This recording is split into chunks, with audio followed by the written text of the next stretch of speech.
In the dim light of a lantern, soldier sees a man in silence.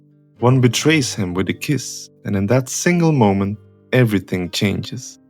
This is the Taking of Christ, painted by Michelangelo Merisi da Caravaggio in 1602, and it captures one of the most dramatic scenes in the Bible.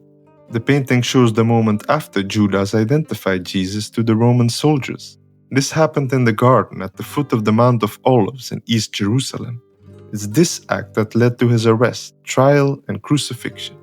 Caravaggio freezes that chaos into stillness, the gleaming armor, the desperate hands, and faces caught between guilt and fear. By this time, Caravaggio was already famous, and without exaggerating, infamous as well.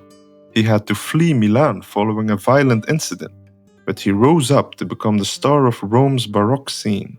This peculiar character was blessed with copious amounts of talent, but he was known as much for his temper as for his genius. The painting was commissioned by Ciriaco Mattei, wealthy Roman nobleman and early supporter. The Taking of Christ is the perfect example of chiaroscuro. The entire background disappears into darkness, while light falls sharply across metal and skin, pulling the drama into focus. The man holding the lantern on the right is believed to be Caravaggio himself, a self-portrait quietly watching the betrayal unfold. There are 7 figures packed tightly into the frame: 3 soldiers, Judas, Jesus, St. John fleeing in horror, and the lantern bearer. The painting became hugely popular and was copied many times. One copy, long thought to be by Caravaggio himself, was stolen from a museum in Odessa, Ukraine in 2008, before experts proved it was a later imitation. The original was believed lost for more than 2 centuries.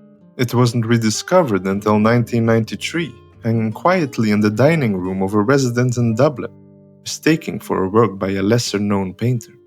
Today, the restored masterpiece is on display at the National Gallery of Ireland.